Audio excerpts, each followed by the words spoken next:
Chapter 142, 7th year, hospital visits. She loved tulips, she loved daisies, she loved forget-me-nots, and gerberas, and roses, and daffodils. She loved every flower he brought her. He always tried to bring something. Flowers were free, as long as he kept Madame Sprout on side, and Hope hadn't much appetite, so chocolate was no good. They had 5 more meetings over the spring of 1978, and Remus would forever mark each of them by the flowers he'd brought to her. The conversations they'd had too, of course, but the flowers seemed to bookend everything, colouring each session with its own personality. Tulips had presided over their second meeting. They were orange, pink and yellow, with sturdy dusky green stems and sumptuous velvet petals. A very generous flower, Remus thought. She was ready for him, this time. She'd had her hair washed and combed, and it gleamed, sunny platinum blonde, against the pink hospital blankets. She'd put a spot of makeup on too, though Remus felt bad for noticing that, because he felt he ought not to care how she looked. "I got my sister to dig out some pictures," Hope said eagerly, tapping a brown paper envelope on her bedside, as Remus set down the weird vase he'd drunkenly transfigured. "What are they pictures of?" he asked, cautiously, pulling up a seat beside her. He didn't want to be caught unawares of anything too painful. "Some of you as a baby," she smiled with shiny coral lips. "Some of me and your father." "Lyle," Remus said quickly. "Me and Lyle," she corrected herself, out of politeness. Hope would bend over backwards to save Remus even the smallest upset. That much was clear from the beginning. He found it unsettling. Very few people had even cared about his feelings so intensely before. He picked up the envelope and held it for a moment. You don't have to look. We can do it another time," Hope said, a tremor of fear in her voice. He didn't want to frighten her. He wanted to tell her not to worry, that he wasn't going to run away or disappear forever, that he wanted to be there and get to know her. But that was all too much, so he just opened the package and smiled. "No, I want to see." Fortunately, there weren't very many, but he was surprised to find that more than half of the photographs were magical, and the images moved in his hands like film reels. "I've had to keep them hidden," Hope confided. "Lyle never liked the usual sort of photography. He said they were too flat." "How old is he, in this one?" Remus held up a photograph of both of his parents, standing in someone's backyard. Lyle was wearing a muggle suit, and they were both squinting against the sunshine, but smiling. He had his arm around Hope's waist. "Oh, I think we'd only met a few weeks before that was taken," Hope said, taking it from him to look closer. "He'd have been 30, I think." Remus looked at it again. He knew he looked like Lyle. He'd been told so a few times. And to some extent he agreed. They were both gangly, tall and skinny with bad posture. But Lyle looked more at ease than Remus had ever felt in his overlong body.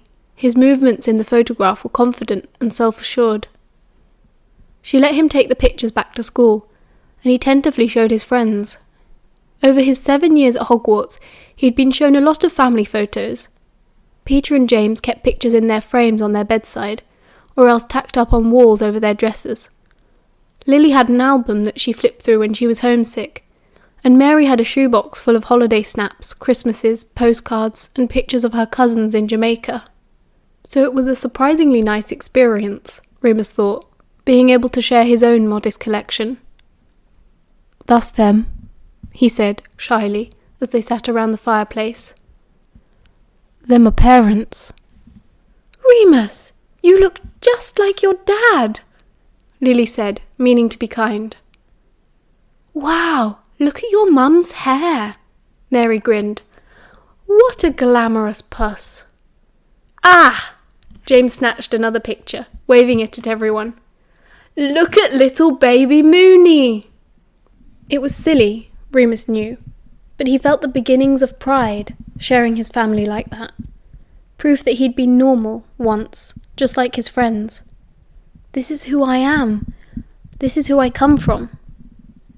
One afternoon, he even returned to the Ravenclaw corridor to see the duelling trophy with Lyle's name on it. It was the same as ever, but no longer gave him that mysterious ache of longing as it had in second year. Christopher and Marlene walked past while he was looking at it.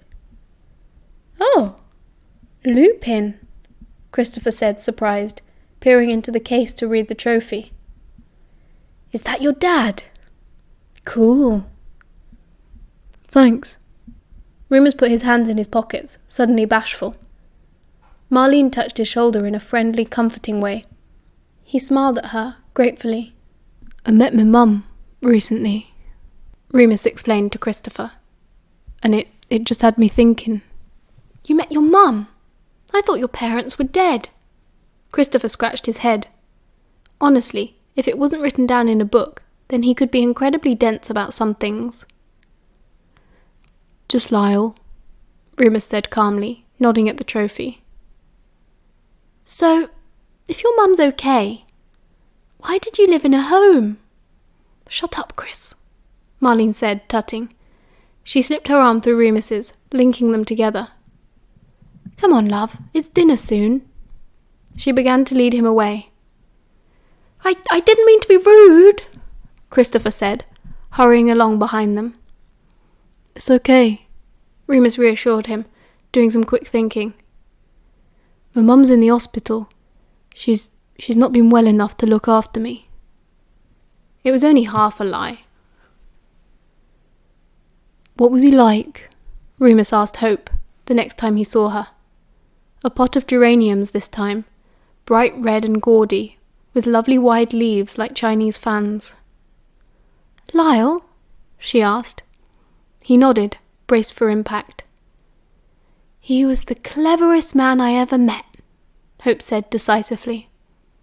"I never understood half the things he said, but I loved to listen, and he loved to talk."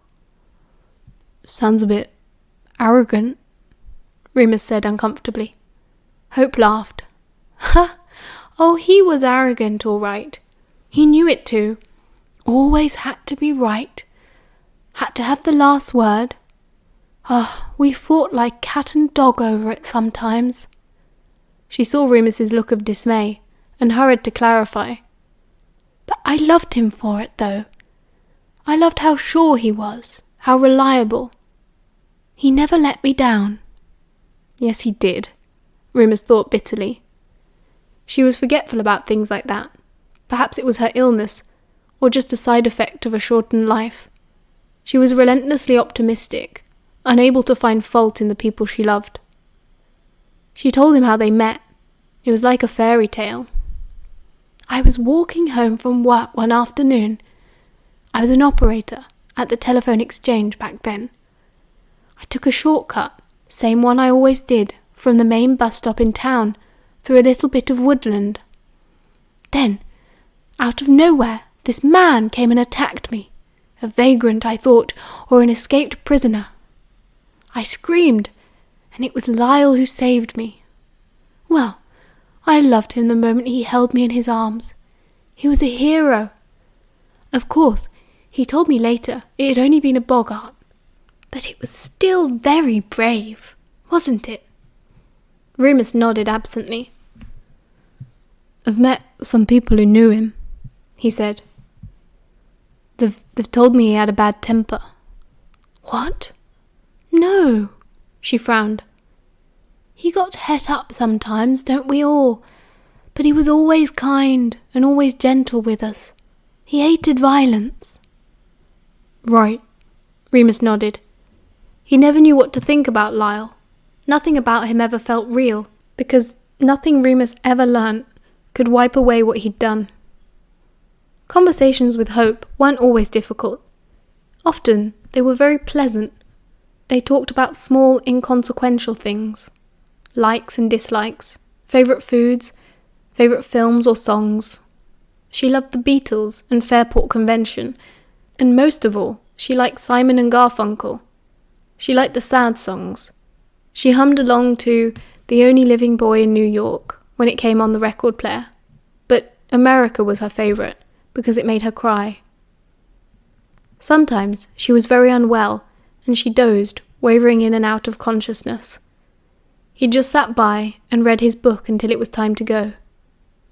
She even asked him to read to her once or twice. "I don't care what it's about. I just like your voice," she would smile under heavy eyelids. He liked those times. He really felt like they belonged to each other then. "Haven't you asked her why yet?" Sirius asked him one evening when he'd returned from a day at the hospital. Asked her why what?" Remus yawned, stretching out and placing his feet in Sirius's lap. He thought they could get away with that. It wasn't too intimate, and the common room was relatively quiet. "You know, why she never got in touch." Remus frowned.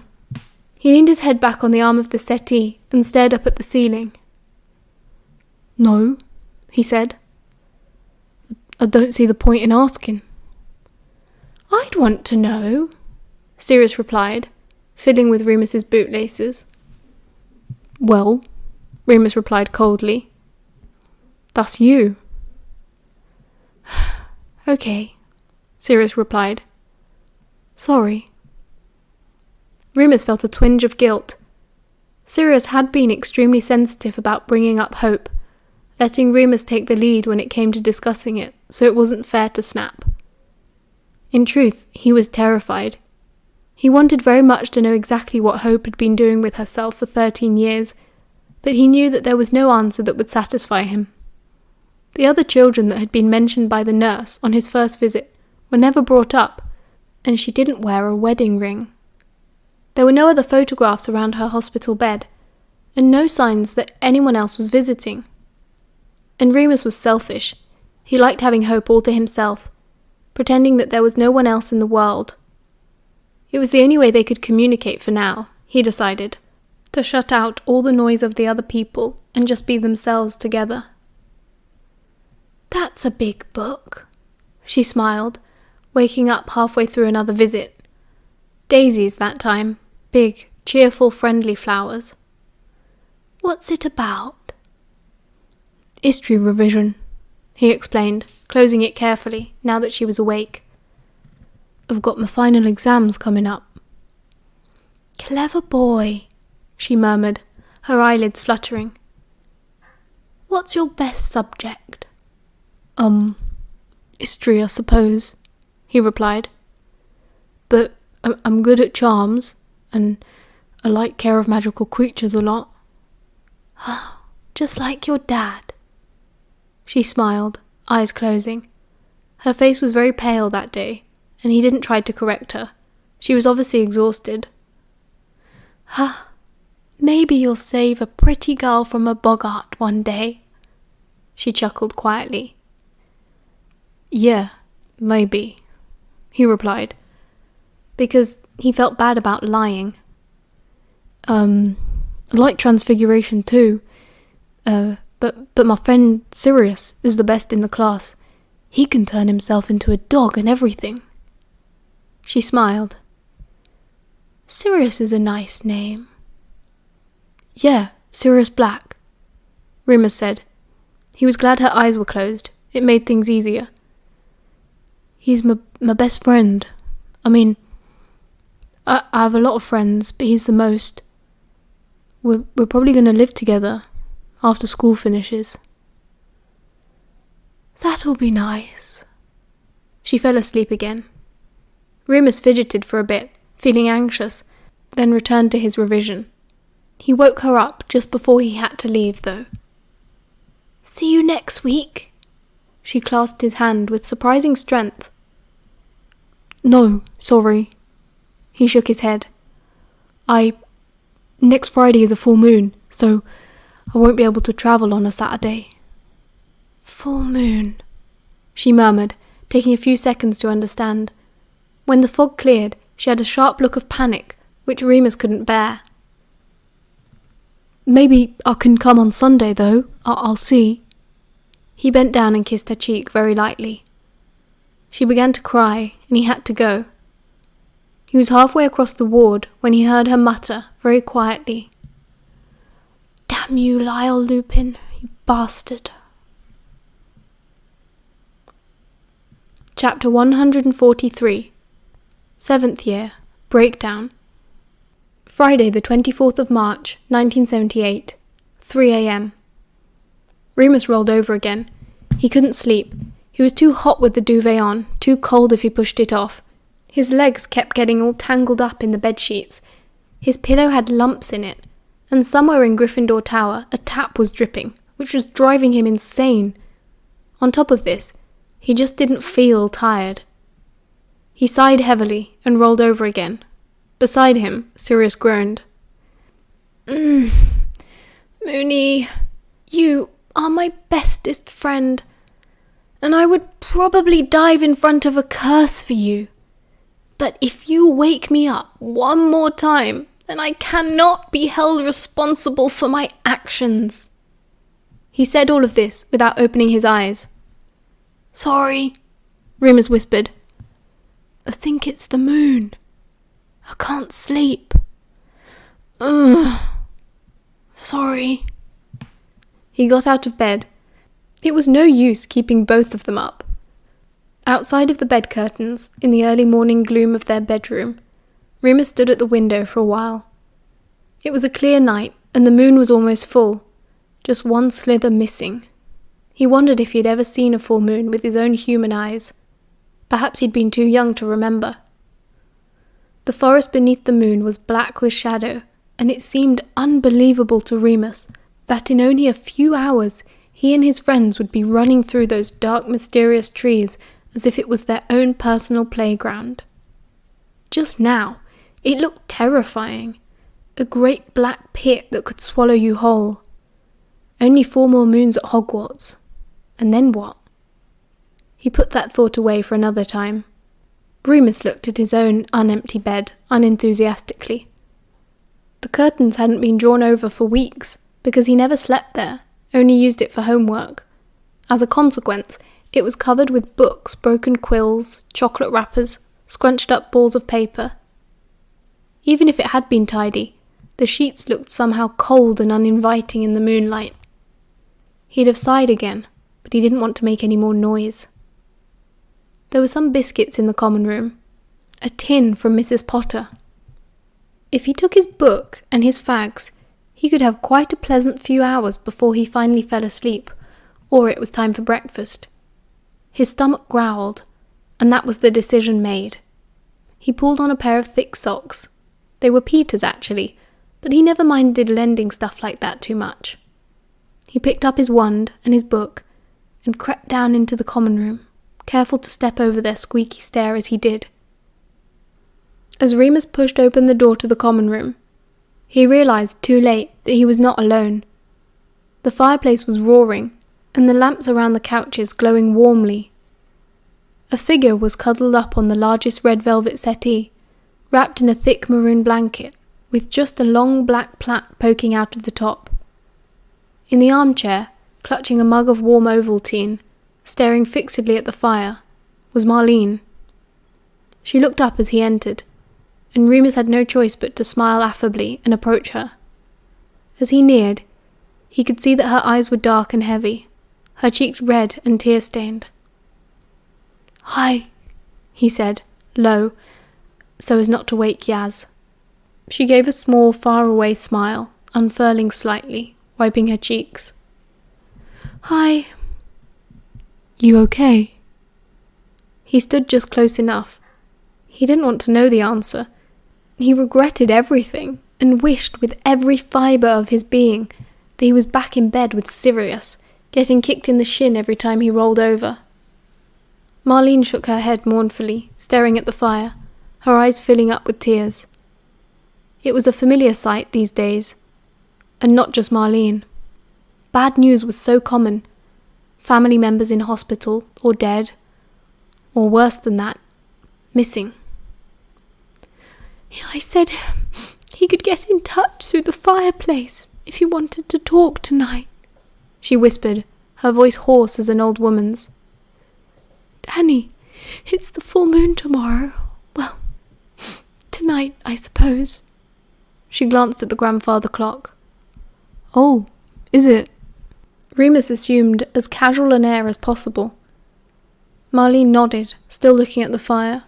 It has to be tonight, you see. He's going to the ministry tomorrow, and they'll lock him up in the cells there. I wanted to go home for it, but he says there's nothing I can do. I suppose there isn't. Remus's stomach was clenching so hard that he wanted to double over. He was so nervous and jittery already. He'll be okay, he tried, hoping he sounded kind. He'll survive it, she said bitterly. But I don't think he'll be okay. It takes a bit of you away every time. I've seen them at St. Mungo's, and he told me how it feels. Why? I asked. She shrugged. Madame Pomfrey says I have a curious mind, and that's why I'll be a good healer. I wanted to know so I could help, but he was so down after last month, so weak. I'm sure just being there for him helps. Remus tried. Marlene wiped her eyes again with her sleeves. It just doesn't seem like enough. She sighed heavily, and her focus seemed to return a bit. She looked at him properly, for the first time. Sorry, love. Is everything okay with you? What are you doing up? Oh, just couldn't sleep. He raised his book to demonstrate. Me neither. I knew Danny probably wouldn't try to get through, but I couldn't go to bed just in case. Poor Yaz tried her best. She gave the girl on the couch an affectionate look.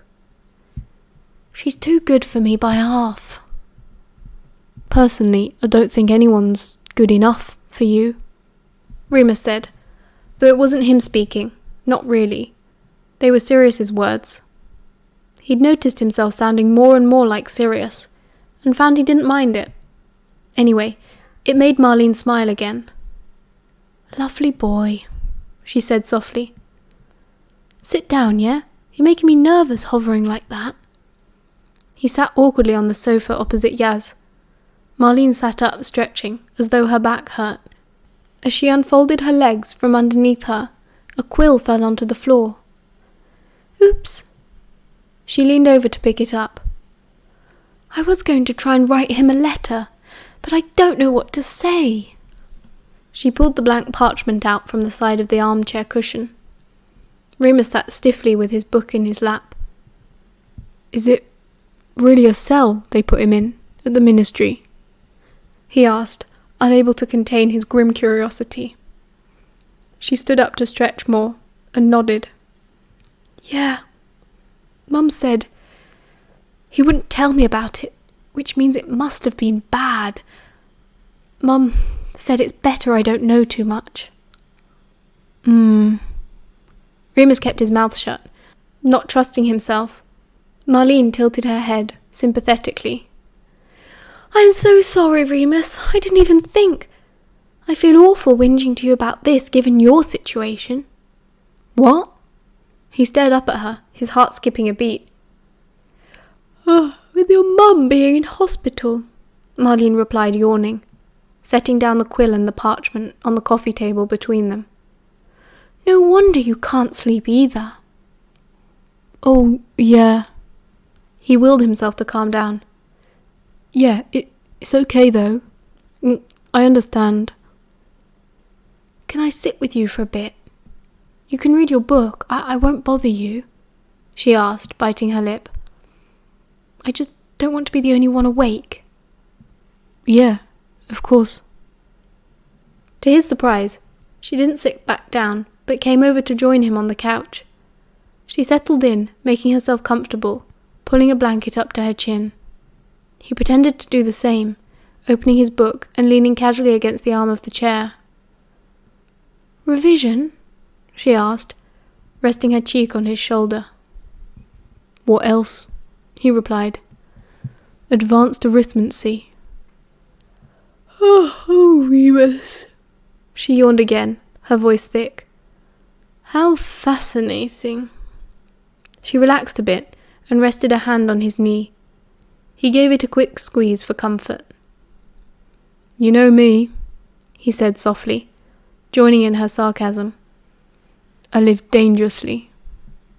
She gave a quiet chuckle, her eyes closing. He read and felt her heartbeat steady, her breathing even out, and in only a few minutes she was fast asleep, a dead weight curled up against him. He didn't mind, it was quite nice. Remus stopped reading after Marlene had fallen asleep. He gently closed his book and just sat pondering for a while. He could smell the salt of her tears drying on her skin and the anxiety in her blood, and he couldn't get Danny out of his mind, in an imagined Ministry of Magic cell, probably underground, probably bare and dark and cold. The pain would be a real shock, if you'd never experienced it before, Remus thought. He could well imagine that the second full moon would feel even worse, because you'd know what was coming. No wonder Danny didn't want to talk about it. If what Marlene had said was true, then her brother had no one else to talk about it with. No one to tell him that if you tried to fight the transformation, if you tried to brace yourself against it, then it only hurt more. That Murtlap essence was best for the initial cuts, but if you used Muggle disinfectant too, then the skin knit back together neater. And there were the things that Remus wasn't sure if anyone knew, about the scent of magic, or how you could draw from it, how it made you stronger, as long as you could channel it right, how being a werewolf meant a lot of things, and not all of them were awful. No closer to sleep, Remus reached for the blank bit of parchment and began to write. Friday the 24th of March, 1978, 5:30 p.m.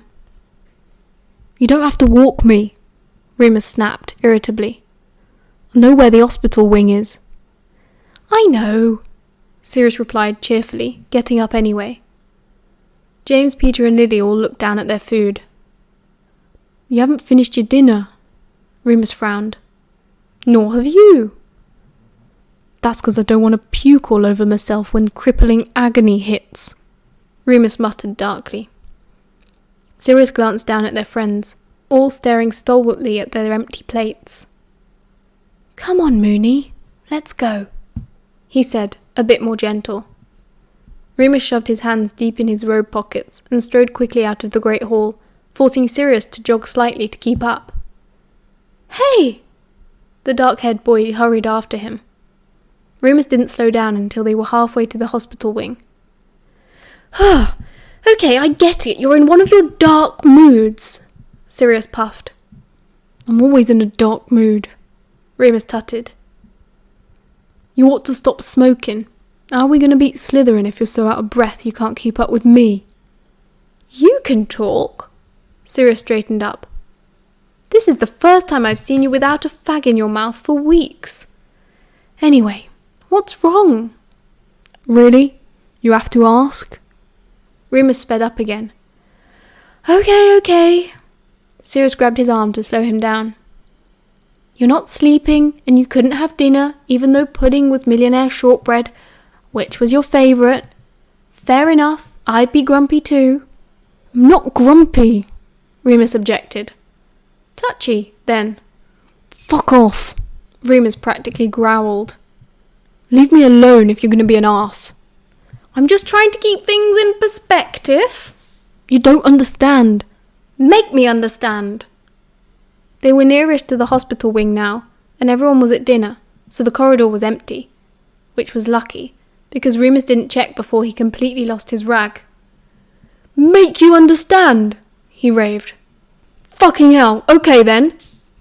Understand that I'm climbing the bloody walls with worrying and stressing, and it's Newts and the bloody moon, and my fucking mother's crying because I can't see her tomorrow because my fucking dad couldn't control his fucking temper, and Marlene is crying over her brother, which isn't even my fucking fault, but it bloody well feels like it is, and school's nearly finished, and there's a war on, and a Quidditch match, and this big prank, and my hip hurts, and I'm just tired, and I really, really wanted pudding. He felt foolish once it was over, but a bit better too, like there had been a balloon inflating in his chest all this time, and it had finally popped, giving him space to breathe again. He stood there, glaring at Sirius, waiting for a reaction. "My goodness!" the portrait across from them said. She was a very stern-looking witch, seated in a high-backed wooden chair. "I've never heard such disgusting language." "Oh, piss off, you daft trollop!" Sirius shot at her, in a very good imitation of Remus. He looked at Remus again, and his face cracked into a smile. "You want to sit down for a bit? I think that's the most you've ever said in one go." Remus exhaled, and smiled weakly back. "Oh, sorry." "For what? Come on, Madame Pomfrey will be having kittens." They carried on their way, and the air was cleared, and nothing seemed quite so grim. Still, Remus hated Sirius having to go, knowing that the next time they'd see each other, neither of them would be quite themselves. "So, the way I see it," Sirius said, still cheerful after all of that, "if I run back to the hall as fast as I can get the last of the millionaire shortbread and wrap it up for you to have for breakfast. Anything else I can do to help?" He's such a wanker sometimes." "Yep." Actually, there is something. Anything. Could you post this for me?" Remus handed him a sealed envelope. Sirius took it, looking down with a frown. "Are you sure?" "No, but it's the right thing to do." "Okay, I'll do it right now." "Thank you." "Anything for our moon."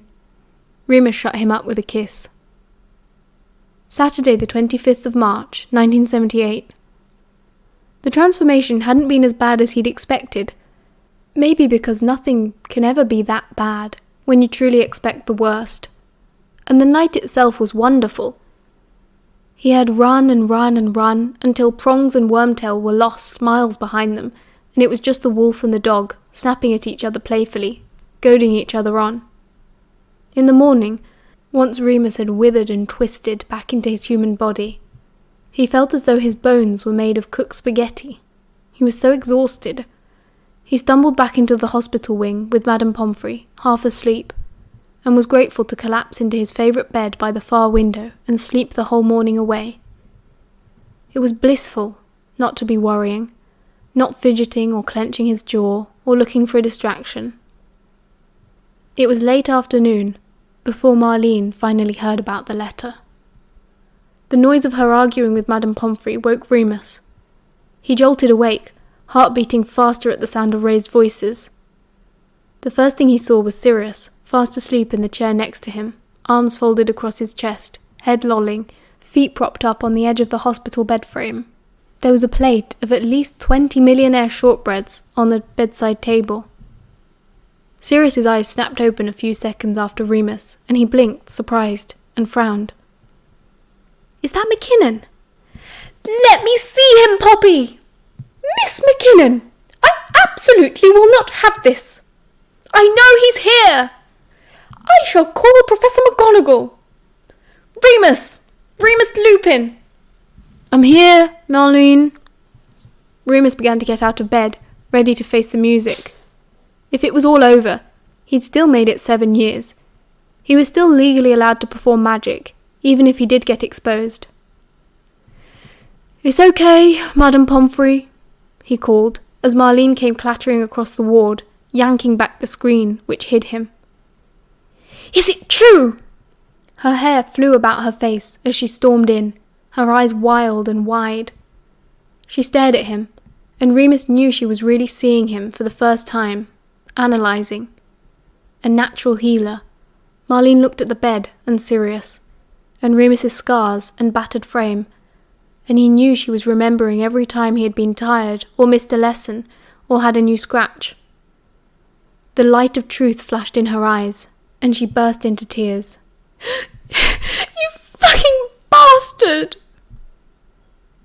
End of chapter 143.